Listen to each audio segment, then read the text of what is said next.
Bonjour à toutes et à tous et merci de nous retrouver encore aujourd'hui sur ce webinaire orientation qui a donc lieu dans les locaux de l'entreprise Sofrapac. Alors je vous remercie en tout cas de nous rejoindre et de pouvoir avec nous découvrir un petit peu donc cette émission qui aura donc pour un petit peu thématique tout ce qui est transition écologique, comment l'industrie concilie finalement ses productions, ses process avec la préservation de l'environnement. Nous aurons le temps un petit peu de développer ce sujet. Je me présente également, donc je suis Martine Assard, je suis responsable de l'Observatoire des métiers et des compétences à l'Institut Mines Télécom.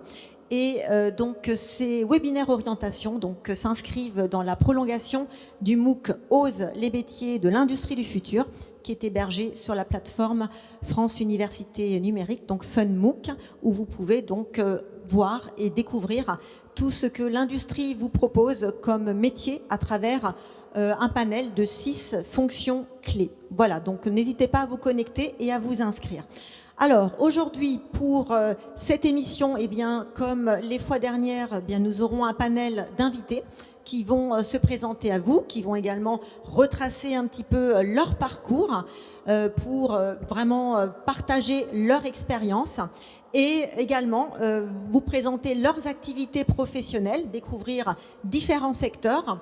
Nous aurons également donc le plaisir de pouvoir accueillir notre conseillère orientation, donc Carole Aubers, qui interviendra juste avant le temps d'échange pour nous faire un petit focus sur les métiers de la transition écologique dans l'industrie. Un temps d'échange, comme je vous le disais, qui sera consacré à vos questions. Alors n'hésitez pas d'ores et déjà à pouvoir les poser. Et enfin, voilà, vous aurez matière à pouvoir aller au-delà, comme dit, sur le forum du MOOC Ose les métiers de l'industrie du futur. Pour le moment, place donc au direct et aux invités. Et j'ai le plaisir aujourd'hui de pouvoir accueillir Michel Attimon, qui est notre monsieur industrie, qui est ancien directeur général de la Fédération des industries mécaniques, riche d'expérience en tout cas, et à qui je laisse tout de suite la parole pour nous livrer déjà son premier regard avant d'introduire nos prochains invités. Merci beaucoup encore Michel. Merci Martine et bonjour à tous. Alors, rapidement, puisqu'il est de coutume de faire un petit aller-retour sur son parcours, le mien est très atypique en fait, comme seule l'industrie le permet, puisque j'ai commencé mon activité professionnelle avec un CAP de dessin industriel. Donc j'ai été dessinateur sur une planche à dessin avec un critérium, des tire-lignes. Ça fait des mots qui font un peu penser aux légumes oubliés aujourd'hui. Et j'ai terminé ma carrière comme directeur commercial et industriel du secteur énergie d'Alstom. Alors on m'a demandé d'intervenir sur le thème de l'environnement et l'industrie. Alors rapidement, je me limiterai à quelques grandes lignes puisque les applications pratiques seront détaillées par Sofrapac et notamment Guillaume. Je dirais simplement qu'en termes génériques, aujourd'hui tout le monde s'accorde, tout le monde c'est la communauté mondiale, à reconnaître que c'est les activités humaines et les activités industrielles qui sont à l'origine du changement climatique et de la pollution de l'air, de l'eau et des sols. Et deuxièmement, aujourd'hui, on ne parle de développement qu'au travers du développement durable, c'est-à-dire la préservation des ressources naturelles de notre planète. Au niveau Europe, je vais simplement signaler qu'il y a une politique industrielle européenne avec de nombreuses directives. J'en citerai une, qui est le Pacte vert, qui a comme objectif la neutralité carbone à l'horizon 2050, donc avec différentes étapes pour y parvenir. Au niveau français, l'empreinte environnementale de l'industrie n'est pas négligeable, puisque c'est un gros secteur, gros consommateur d'énergie, puisqu'il représente la fabrication, la construction, la chimie, la métallurgie. Mais en général, on dit que l'industrie représente 20% de la consommation d'énergie totale en France. Mais moi, j'ai un autre indicateur qui est de plus en plus important compte tenu du contexte actuel, c'est le coût de l'énergie. Aujourd'hui, il est compris entre 20 et va jusqu'à 60% des coûts de production. Le deuxième critère pour caractériser l'énergie, c'est les émissions de CO2.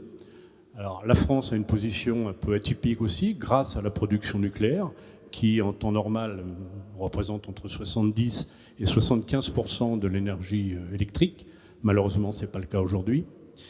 Et cette position fait qu'au niveau mondial, l'industrie représente à peu près 20% des émissions de CO2, alors qu'en France, elle ne représente que 12%. C'est vrai. Alors, si on brosse rapidement quelles sont les mesures à prendre et les perspectives, compte tenu de ce que je viens de dire, la première mesure, c'est réduire la consommation d'énergie. Alors, il faut savoir que déjà, depuis 20 ans, les entreprises ne sont pas restées sans rien faire. Elles ont déjà, pour certaines, divisé par 2, voire par 3, leur consommation d'électricité et d'eau. Mais il y a encore des progrès à faire. Et les progrès, c'est d'optimiser les moyens de production. Alors, compte tenu du prix de l'énergie actuellement, tout investissement dans l'orientation optimiser les moyens de production a un retour sur investissement assez rapide. On dit aujourd'hui que c'est l'ordre de 3 ans. Et malheureusement, je crois que les conditions actuelles de l'énergie vont rester au moins durables pour quelque temps. Pour poursuivre sur l'aspect énergie, je pense que si je retiens, vous nous avez demandé de délivrer 1 ou 2 messages, pas plus. Le premier message, je pense que c'est de s'orienter résolument vers l'industrie 4.0, l'industrie du futur, qui a déjà fait l'objet de différentes émissions. Mais c'est vraiment la mesure à prendre, puisque dans l'orientation industrie 4.0, il y a, parmi les mesures, l'optimisation des moyens de production. Et puis je terminerai en conclusion en disant qu'aujourd'hui, la gestion de l'environnement fait partie de la bonne gestion des entreprises. Il y a la mise en place des indicateurs, notamment le RSE, responsabilité sociale des entreprises, qui fait partie des organes de gouvernance des entreprises. Donc aujourd'hui, toute entreprise qui conserve une bonne gestion prend en compte la dimension environnementale. Absolument. Merci beaucoup pour cet éclairage, Michel. Et sans tarder, j'accueille Guillaume Rochman, qui est donc le PDG de Sofrapac, qui va nous expliquer aussi pourquoi nous sommes autant couverts, tous, aujourd'hui. Voilà. Donc, Guillaume, je te donne la parole et puis raconte-nous un petit peu ce qu'est Sofrapac. Bonjour, je suis Guillaume Rochman, donc je suis le fondateur dirigeant de la société Sofrapac. Et je dirais que je vais commencer, pour faire très court, par ma naissance. Non, je rigole. Je vais faire beaucoup plus court. J'ai eu une opportunité de la vie qui a fait qu'à la fin de mes études d'école de commerce, j'ai eu l'opportunité de développer une nouvelle idée qui était particulièrement atypique à l'époque et qui l'est moins aujourd'hui, dans le sens où on a développé un nouveau système de produits écologiques pour remplacer des produits qui ne le sont pas. À savoir, à un moment particulier d'ailleurs, c'était en 2003, il me semble, sur le développement d'une nouvelle norme phytosanitaire qui s'appelle, avec un nom barbare, norme NIMP15, qui impose le traitement du bois à l'export. Pourquoi ? Pour une simple et bonne raison, c'est que le bois, par nature, peut véhiculer des parasites, et donc des maladies, et donc des virus. Malheureusement, on est bien placé pour le savoir aujourd'hui. Donc, cette opportunité m'a présenté une nouvelle solution qui a fait que l'idée, c'était tout simplement, je vais rentrer dans le concret, dans le dur, parce qu'on n'a pas non plus 3 heures, la fabrication de caisses palettes carton sur mesure qui remplace les caisses palettes en bois. C'est 4 fois plus léger, donc empreinte carbone, je vous laisse imaginer le résultat. C'est beaucoup plus pratique à utiliser. C'est aussi résistant, et c'est cette barrière psychologique qu'il faut arrêter aujourd'hui. Ça peut supporter plus d'1,5 tonne à l'intérieur à l'écrasement. La même chose en gerbage, on appelle ça dans le jargon industriel le gerbage. C'est pour empiler les caisses l'une sur l'autre, et ça supporte 1,8 tonne dans ce sens-là. Et je finis là-dessus sur la présentation et les avantages du produit. C'est plus écologique dans le sens où c'est à base de carton recyclé. En plus. C'est plus léger, donc ça émet beaucoup moins d'émissions de CO2. Et c'est à base de carton issu de forêts protégées. Donc, je vous laisse imaginer tout le reste. Par rapport à tout ça, je me suis dit, on y va. Donc je développe depuis 17 ans maintenant. J'ai commencé bébé presque. Je développe cette idée depuis 17 ans. Il y a eu une longue traversée du désert, parce que dans l'industrie, c'est pas simple, il faut le dire aussi. Bien sûr. On s'est développé lentement mais sûrement. On a commencé petit. On est toujours petit aujourd'hui, mais on est moins petit. On est 10 personnes, principalement des agents dans la production, de profil, je dirais, il n'y a pas de profil qui s'en dégage dans le sens où notre savoir-faire est particulier et donc on forme en interne, comme dans beaucoup de milieux dans l'industrie d'ailleurs. Et par rapport à tout ça, également, on a une nouvelle personne qui vient d'arriver pour diriger tout ce qui est opérationnel et développement commercial. C'est Richard qui va parler juste après. On a une personne pour tout ce qui est administration des ventes, qu'on vient également d'internaliser, parce que c'était externalisé avant. Donc voilà, petit à petit. Et puis aussi, petit à petit, on se développe commercialement aussi, parce que jusqu'à présent, j'étais le seul vendeur. J'avais beaucoup de casquettes, et il faut le dire aussi, dans l'industrie, on en a plusieurs, jusqu'au moment où on peut avoir qu'une seule casquette ou deux, et le reste, c'est délégué, c'est managé par d'autres personnes, etc. Donc on se développe doucement. Et également, donc c'est ce que je voulais dire dans le milieu commercial, avec Léa, en l'occurrence, qui va parler également par la suite, pour tout ce qui est, je dirais, prospection commerciale, développement commercial. Donc, par rapport à tout ça, pourquoi produire en France? Parce qu'on peut se poser la question. C'est clair. Question simple, réponse simple. Je vis en France. Je ne vois pas pourquoi j'irais déménager pour aller produire ailleurs et pouvoir aller développer mon idée ailleurs.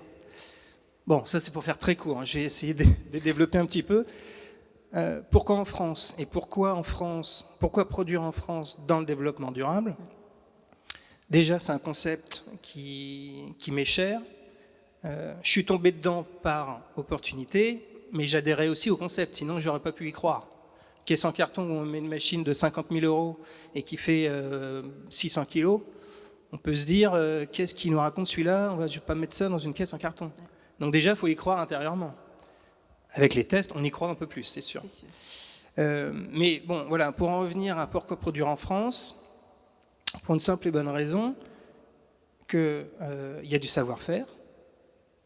J'aime bien m'orienter, je sais que vous êtes tous là, mais j'aime bien m'orienter, je suis très humain, donc voilà, c'est pour ça que je bouge beaucoup. Et il y a du savoir-faire, il y a de la qualité, il faut la vendre. Pas plus tard qu'il y a 2 ans ou 3 ans, je suis un peu perdu dans l'ordre chronologique, il y a eu ce qu'on a appelé le Covid. Ça a amené beaucoup de réflexions, on en parlait juste avant, et ce qui a fait que prise de conscience, développement de nouvelles idées en France, et j'ai tenu non seulement à cette époque à survivre, et en même temps à développer la société, et pour ça il faut trouver des idées. Donc on a trouvé une autre idée, mais c'était une idée que j'avais en tête depuis un certain temps. Et résultat, par rapport à tout ça, je me suis dit, ok, entrepreneur français, fabrication en région parisienne, produits écologiques, export, recrutement. Qui est-ce qui m'aide? Parce qu'il faut le dire aussi, dans l'industrie, on a tendance à être isolé aussi. Moins maintenant, je le vois, mais j'en suis témoin. Mais je l'étais, donc j'ai juste écrit à la ministre de l'Industrie. Je ne savais pas quoi faire, donc j'ai fait ça. Et bouteille à la mer, qui est revenu. J'ai été reçu à Bercy et je voulais en témoigner ouvertement, parce que ça existe. Les entreprises ne sont pas isolées, ne le sont plus, avec le plan de relance qui arrivait. Et des recommandations, des mises en relation, des conseils sur tel ou tel appel à projet par rapport au projet que j'avais dans l'écologie. Et voilà, et c'est pour ça qu'on est là aujourd'hui, parce que c'était très long, mais je suis revenu beaucoup plus court, j'ai essayé, parce que justement, ce projet voit le jour, ça a amené des investissements, ça a amené une machine qui fait 15 mètres de long, 3 mètres de large, et elle va être déménagée la semaine prochaine ici. C'est pour ça qu'on est là en train d'avoir très très froid, mais bon, c'est comme ça, et c'est pour la bonne cause, et puis voilà, donc produire en France, c'est bien et il faut continuer et c'est que le début. c'est que le début pour moi, parce qu'avant, je trouvais qu'il n'y avait pas beaucoup de choses qui étaient faites, et il y en a plein qui sont faites aujourd'hui. C'est vrai. Faut aussi le dire, parce qu'on a tendance à dire, nous, en tant que Français, oh, ça va mal, c'est pas bien, mais en fait, Il faut aussi souligner quand ça va. Pardon ? Il faut aussi souligner quand ça va, justement. Exactement. Donc voilà, c'est ce message-là que je veux véhiculer aussi aux jeunes, c'est que c'est dur, il faut être résilient. La preuve, au bout de 18 ans, je commence à peine à me développer. Ouais. Et puis, il y a énormément de choses à faire dans le milieu industriel. Il y a des domaines d'application complètement différents.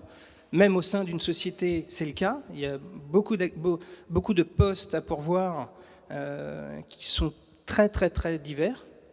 Et voilà. Et si tu avais un message, du coup, Guillaume, à ceux qui nous regardent, qui sont là, entrés bientôt dans les méandres de Parcoursup et qui sont effectivement confrontés à un choix, pourquoi l'industrie ? J'ai pas 2 heures pour répondre, non, donc non. je vais essayer de faire très court aussi. Mais ce message-là, il est là. C'est un message où c'est un milieu ouvert. Il ne faut pas se dire, là c'est vide. Donc on a peut-être l'impression que c'est la vieille image de l'industrie, mais ce n'est pas du tout le cas pour l'instant. Ouais. Mais non, ce message, c'est l'industrie peut apporter beaucoup de débouchés, et encore plus, dans le milieu durable, encore plus. On peut être amené à avoir ses propres idées, les développer au sein de différentes sociétés et puis devenir entrepreneur. Dans le milieu industriel, la preuve.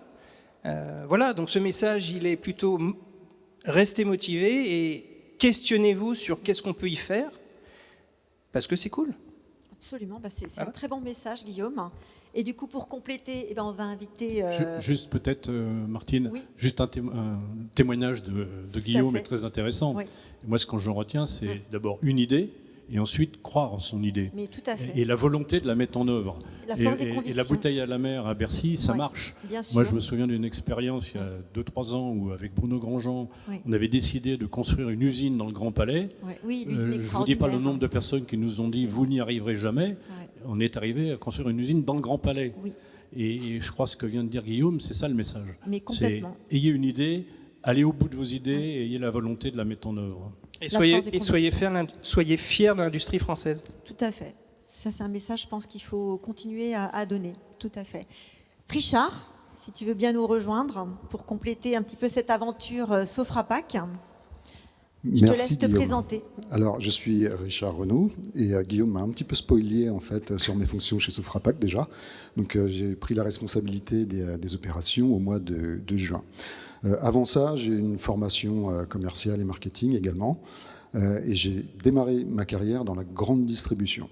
Je suis passé par Carrefour, puis par la Fnac, où je me suis spécialisé dans les travaux photos, jusqu'au jour où je suis passé de l'autre côté du miroir, à savoir en production. J'ai rejoint un laboratoire photographique en tant que responsable de site. Et la mission, c'était de manager la transition du tout chimique, puisqu'à l'époque, tout se faisait avec des bains de chimie, etc., vers le tout numérique. Et en fait, là, c'était un véritable coup de foudre avec l'industrie et la production. Et c'est ce qui m'a amené aujourd'hui chez Sofrapac à la responsabilité des opérations. Alors, un responsable des opérations, qu'est-ce que c'est ? C'est assez assimilable à un rôle de directeur général adjoint, dans le sens où on touche absolument à toutes les fonctions dans une entreprise. Ça va du RH, c'est-à-dire du recrutement, de la gestion des éléments de paye. Ça va à la production, bien sûr, donc organisation du workflow, mise en place des outils pour optimiser les process de production. La fonction achat également, parce que le sourcing est important, surtout quand on veut faire du 100% français. Là, ça devient un petit peu sportif, mais ça le fait très très bien. Et puis, bien sûr, le commercial, parce qu'on a beau fabriquer des super produits, il faut quand même les vendre.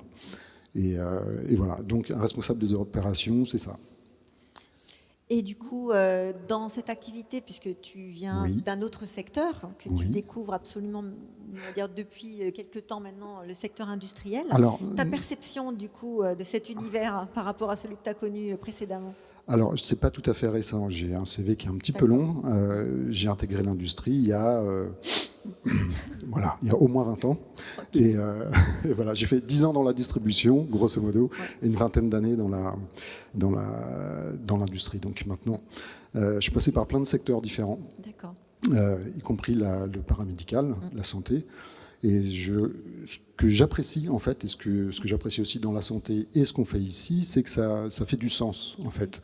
Quand on sort une belle prothèse d'un laboratoire de fabrication, là où j'étais auparavant, on sait que quelque part, très modestement à notre niveau, on va contribuer à améliorer le quotidien de la personne qui va la porter. Là, ici, avec Sofrapac, c'est un petit peu la même chose. À notre modeste niveau, on contribue quand même à verdir l'industrie et donc à réduire notre empreinte carbone. Ouais. Mais du coup, c'est pas compliqué en France de pouvoir avoir une activité qui repose sur un produit écologique, innovant, et le conduire là où vous voudrez le conduire, parce que effectivement, ça sort un petit peu quand même des sentiers battus, même si la société est prête actuellement et qu'il y a une appétence particulière pour les jeunes pour ce secteur. Quelles sont peut-être encore les dernières contraintes ou les dernières difficultés que vous rencontrez ?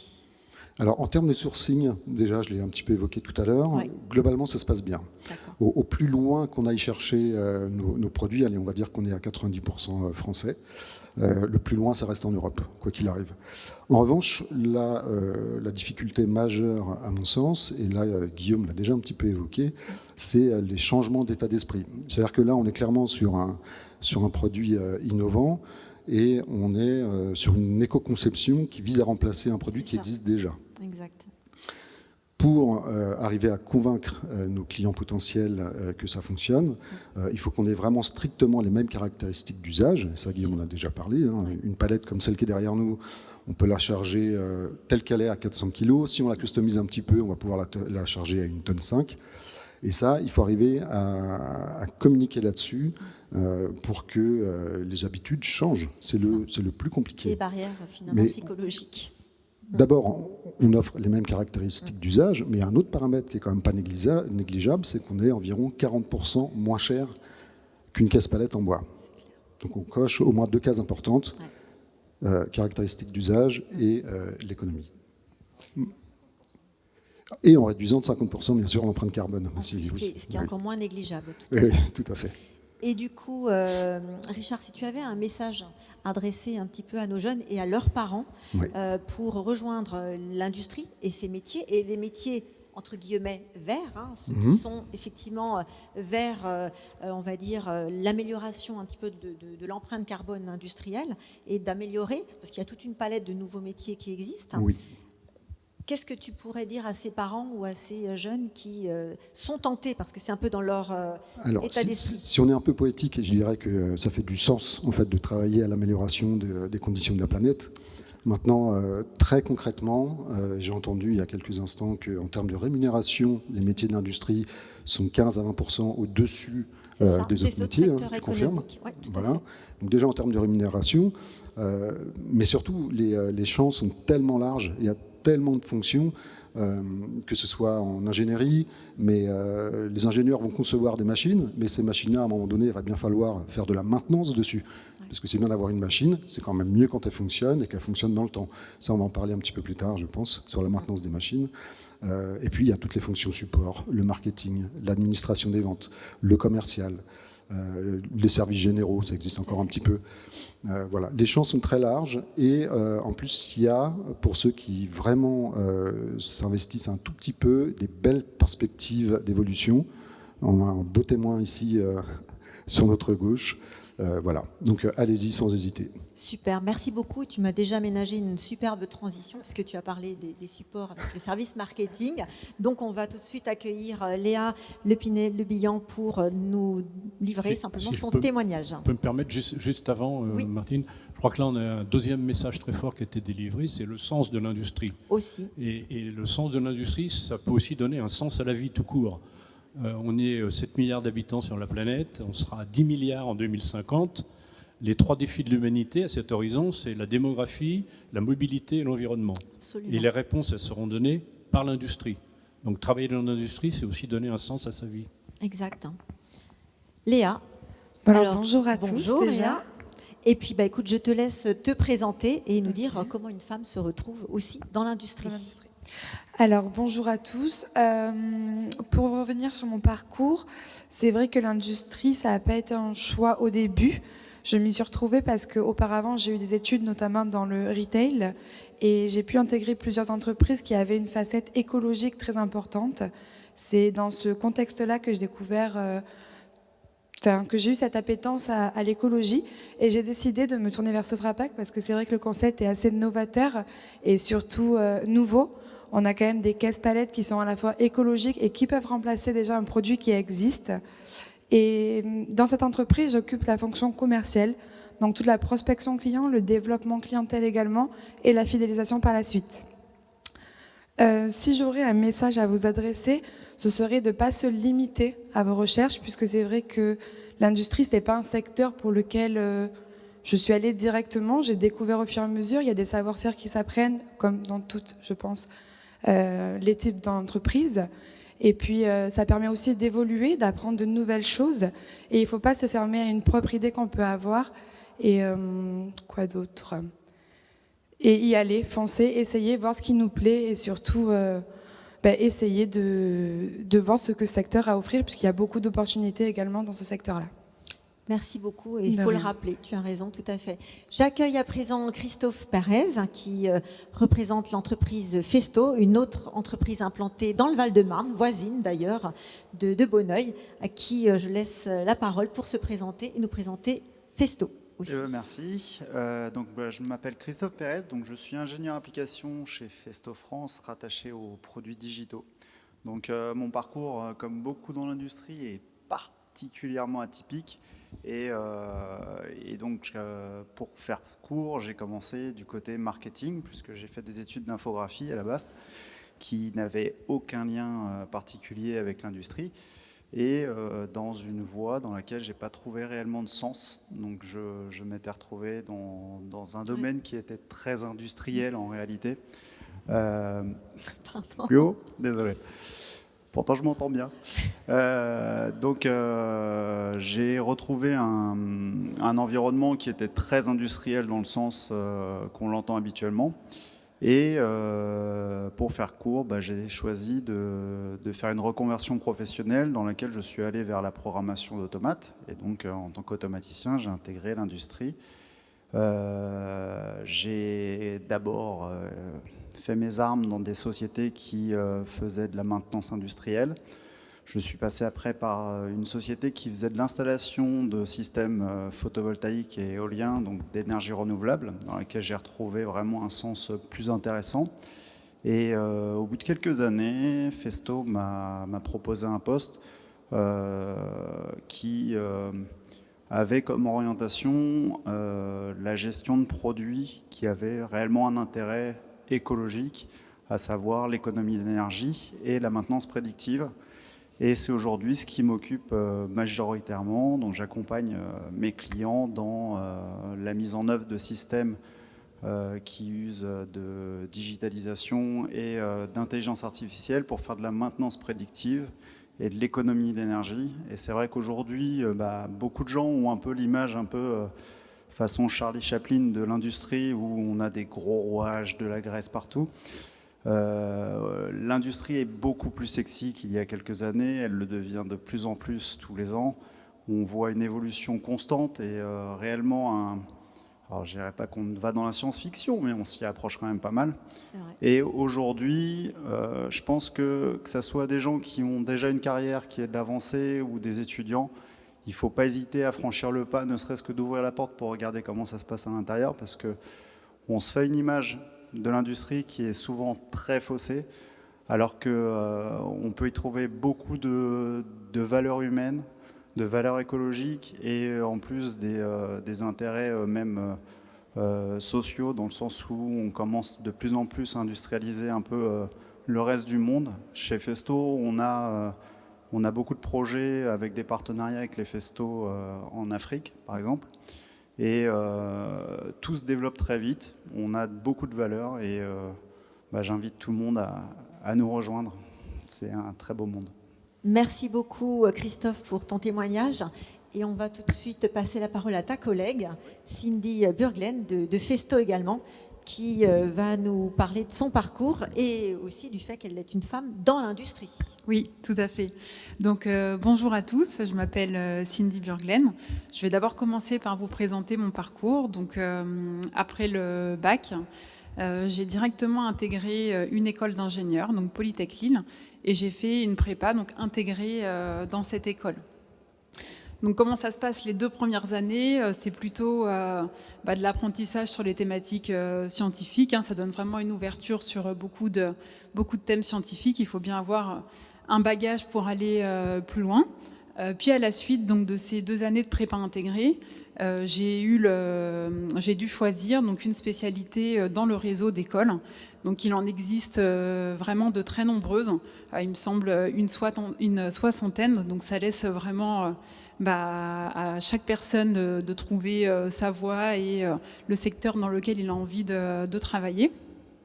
Donc moi, pour ma part, j'ai intégré la spécialité instrumentation scientifique. Donc c'est un petit peu large comme ça. Mais le but, c'est donc d'être au quotidien en fait avec les instruments de mesure, de connaître différentes applications et de connaître les différentes applications, technologies de ces instruments de mesure. Donc j'ai choisi cette spécialité parce que elle ouvrait aussi la porte vers les sciences humaines, marketing et commercial. Donc c'était, bien que ce soit un diplôme d'ingénieur, ça offrait cette double compétence, à la fois technique et à la fois marketing et commercial. Donc l'école d'ingénieur, c'est vraiment une formation qui est très complète, pluridisciplinaire. Il ne faut pas voir ça du tout comme que de la technique. On fait beaucoup de projets, on travaille en équipe, on travaille sur des cas concrets aussi d'entreprises industrielles. Donc c'est aussi une bonne opportunité de mettre le pied dans l'industrie et de découvrir des applications et les problématiques industrielles. Donc voilà, on fait des projets concrets, on se met dans des situations d'entreprise où on est une petite équipe, on travaille avec ses collègues et bien qu'on soit en études, on passe aussi du bon temps tous ensemble. Ça, je pense qu'il ne faut pas l'oublier. Les années d'études, c'est des années qui sont gravées à jamais, ça laisse vraiment d'extrêmement bons souvenirs. Donc surtout, n'hésitez pas à vous renseigner sur ce type d'école, des formations, des diplômes et des métiers auxquels ça prépare, et surtout de l'expérience que vous allez vivre pendant ces années d'études. Donc voilà sur la petite partie sur mon parcours. Bien que je me suis pas arrêtée là, parce qu'après mon école d'ingénieur, j'ai vraiment beaucoup aimé justement le commerce et le marketing. Donc j'ai fait un autre master spécialisé en marketing que j'ai fait en apprentissage. Donc j'étais vraiment quasiment à 100% à l'entreprise. Mais à la fin de cette année, ça m'a ajouté un diplôme en tout cas à mon parcours, et que maintenant je peux mettre à profit pour l'entreprise Festo dans laquelle je travaille. Donc j'y viens à mon métier aujourd'hui. Donc j'ai un rôle de chef de projet chez Festo. Je travaille dans le service éducation de Festo, et concrètement donc j'accompagne des clients sur des projets, donc vraiment d'une phase avant-vente. Je les accompagne sur la réflexion de quel est leur besoin, parce que des fois, on a une problématique, mais voilà, on ne sait pas exactement bien définir ce dont on a besoin. Donc je commence par là. Je les accompagne pour rédiger des cahiers des charges, et ensuite, moi, je cherche la solution qui va répondre justement à la problématique concrète de mon client. Donc j'intègre des solutions Festo, mais pas que. Je travaille avec beaucoup de partenaires, donc je cherche aussi beaucoup d'entreprises avec lesquelles je vais pouvoir travailler, et les solutions que je vais pouvoir intégrer dans mon offre finale. Et ensuite, je la propose à mon client, et je suis toute la production de ce projet jusqu'à la réception finale du projet. Alors, tu as aussi parlé, Cindy, dans ton parcours qui est passé par la voie de l'apprentissage. Alors, quels seraient effectivement les avantages que tu donnerais effectivement à ceux de nos jeunes qui nous écoutent sur cette formation justement particulière qui est l'apprentissage et l'alternance? Oui, un des avantages, c'est que c'est extrêmement concret. Il n'y a pas mieux que d'être directement confronté à la réalité et d'être au plus proche des problématiques des entreprises dans lesquelles on travaille. C'est vraiment extrêmement formateur. C'est très enrichissant.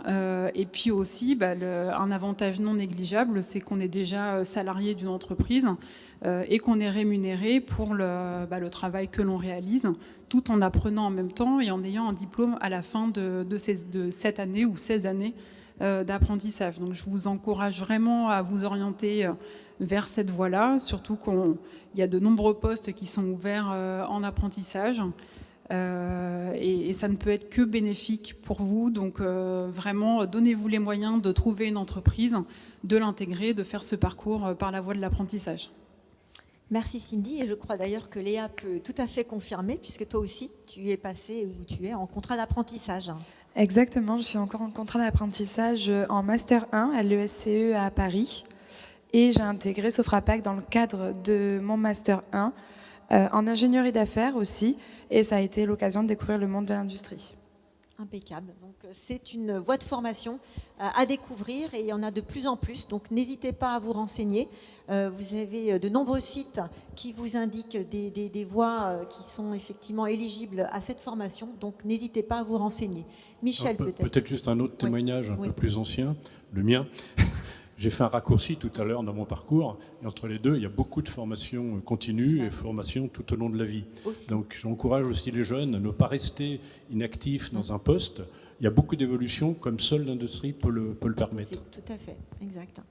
Guillaume, tu voulais juste peut-être rajouter quelque chose avant qu'on passe à la séquence prochaine? Oui. Non, je voulais juste dire que l'industrie doit miser sur les jeunes. Mais complètement. Je le fais. C'est une formation... de la vie, quelque part aussi. Hein. Oui, pour le jeune, pour l'entreprise aussi, parce que c'est pédagogique, ça amène finalement un œil extérieur et jeune sur des sujets où on n'aurait pas forcément réfléchi comme ça. Et en tout cas, moi, je le fais depuis plusieurs années. Je suis content avec Léa. Donc, non, mais voilà, faut dire aussi que c'est des expériences humaines et c'est du win-win. C'est ça. Puis c'est de l'employabilité aussi, en plus, oui, parce pour que les personnes qui le font. Ça, et puis derrière, ça commence par un contrat d'apprentissage, et puis derrière, ça peut peut-être de continuer l'embauche, sur autre chose. Oui, complètement. Mais c'est ce qu'on voit. Hein. De toute façon, statistiquement, c'est ce qu'on voit. Et en plus, les entreprises nous plébiscitent. Nous qui sommes effectivement un groupe d'écoles d'ingénieurs, nous sommes plébiscités systématiquement et depuis ces dernières années de plus en plus pour former beaucoup plus en apprentissage. Donc c'est une voie effectivement qui est très finalement pertinente et intéressante pour tous les jeunes. Alors il est juste temps de passer à notre séquence et notre focus orientation. Donc là je vais juste voir si Carole Auberze est connectée, notre psychologue de l'éducation nationale. Est-ce que Carole, vous m'entendez? Oui, je vous vois déjà. Et je vous entends, est-ce que vous m'entendez? Absolument, on vous voit et on vous entend et vous pouvez nous renseigner, Carole. Mais donc, j'ai suivi avec attention tout ce qui s'est dit, c'est très intéressant et je vais pouvoir faire des liens avec ce que je veux vous présenter aujourd'hui. Donc déjà, me présenter rapidement, je suis, comme l'a dit Martine, psychologue de l'éducation nationale spécialisée dans l'orientation. J'ai travaillé sur le terrain, donc ça veut dire en centre d'information et d'orientation, CIO, et suis intervenue dans des collèges, des lycées. J'ai travaillé aussi au rectorat de Reims, où je suis avec mon étiquette ONICET, mais basée physiquement à Reims, et donc au rectorat où j'ai pu suivre Parcoursup et ses méandres, comme vous avez dit. Donc aujourd'hui à l'ONICET, je suis accompagnement pédagogique, et donc je forme et outille les enseignants pour les aider à accompagner leurs élèves à l'orientation. Donc je suis là aujourd'hui pour vous présenter les grandes lignes de tout ce qui a trait à ce qui a été évoqué. J'ai fait un focus sur le secteur du carton, mais j'ai élargi. Et puis a été évoquée la modalité de l'apprentissage. Donc rappelez quand même que ce sont les mêmes diplômes qui sont simplement préparés de deux façons différentes, soit en formation initiale, soit par apprentissage. Et dans le chat, j'ai déjà eu l'occasion d'évoquer la formation continue, qui est aussi dans le secteur de l'industrie très importante et qu'on peut faire valider notamment par en passant des certificats de qualification professionnelle, etc. Donc, la première slide vous fait apparaître des documents de l'ONICEP. Je vous renvoie aussi sur le site. Là, j'ai fait des focus sur les documents numériques et papier qui existent. Donc, le premier document, les métiers industrie des papiers cartons, qui fait partie de cette collection Zoom, qui présente l'avantage d'interviewer en profondeur des professionnels et de voir leur parcours. Donc, la deuxième slide vous présente le panorama, donc là qui est masqué, vous aurez accès à tout le panorama de toutes les formations possibles dans ce secteur, qui va du CAP jusqu'au Bac+5, donc en passant par des CAP Bac Pro, des diplômes évidemment très spécialisés qui peuvent toucher au pilotage, mais aussi à la réalisation des produits imprimés, au marketing, au graphisme, etc., en passant par la logistique. On l'a vu aussi des aspects commerciaux. Et puis, après le bac, des voies plus spécifiques liées au packaging, l'emballage et le conditionnement. Donc là, on est vraiment de plus en plus précis, des BTS aussi. Donc on est sur du Bac+2, Bac+3, après le bac. Évidemment, on a pu passer avant ça par un bac général ou un bac technologique. On ne l'a pas forcément à l'esprit, la voie technologique, et notamment le bac STI 2D, Sciences et technologies de l'ingénierie et du développement durable. Et puis, nous avons comme ça jusqu'à Bac+5, donc des licences professionnelles en 1 an à l'issue d'un Bac+2, voire du bachelor, but, et puis des masters, notamment celui de l'École supérieure européenne de packaging, qui est une référence, et 3 écoles d'ingénieurs spécifiques au secteur. Donc, a été aussi évoqué les écoles d'ingénieurs. C'est vrai qu'il y en a une multitude, et je vous ai donc indiqué le guide des écoles d'ingénieurs, qui est vraiment la Bible pour les élèves et les étudiants s'y retrouver. Il y en a, comme on l'a vu, accessibles juste après le bac, à Bac+2, à Bac+3. Et donc, dans ce guide, vous trouverez aussi les spécialisations des écoles. Elles peuvent être généralistes, elles peuvent être spécialisées tout de suite. Bref, on vous donne tous les éléments pour vous y retrouver. La diapo suivante. Donc, le focus sur des aspects qui nous concernent particulièrement aujourd'hui et qui sont effectivement très présents dans ce secteur. Donc, une industrie qui innove, tout ça, ça a été évoqué par le biais de nouveaux matériaux, mais aussi de nouveaux usages. Ça, c'est un peu moi-même la surprise que j'ai eue en vous écoutant, et c'est passionnant. Et un secteur évidemment éco-responsable qui se développe. Ces 2 aspects, aspects environnementaux, aspects innovation, on les retrouve dans d'autres secteurs attenants. Donc la diapo suivante, voilà, fait un petit zoom, toujours dans la même collection, sur le textile, où on va retrouver aussi l'emballage, les aspects logistiques, et donc avec aussi une part recherche et développement très importante qui peut être développée. On va aussi le retrouver, diapo suivante. Voilà, donc là, je vous ai mis, avant de passer au secteur de la chimie, je vous ai mis une capture d'écran qui montre le parcours, et ça aussi, ça a été dit plusieurs fois au cours de vos interventions, un parcours que nous, on va dire, qualifier de non linéaire. Parce qu'à force d'être atypiques, ils le sont de moins en moins atypiques, surtout dans ce secteur. Et on voit effectivement des témoignages très, très intéressants de jeunes qui ont d'abord commencé des études par la voie pro, voire un CAP raccroché ensuite. Donc voilà, on a comme ça visuellement des exemples de parcours. Et donc la diapo suivante, où on retrouve le témoignage d'un jeune qui a eu un parcours comme ça non linéaire, qui a repris ses études, et puis à la fois le côté innovation, et à la fois le côté écologie. Donc ça fait une bonne synthèse, cette diapo, cette fois-ci sur les métiers de l'industrie de la chimie. Et pour conclure,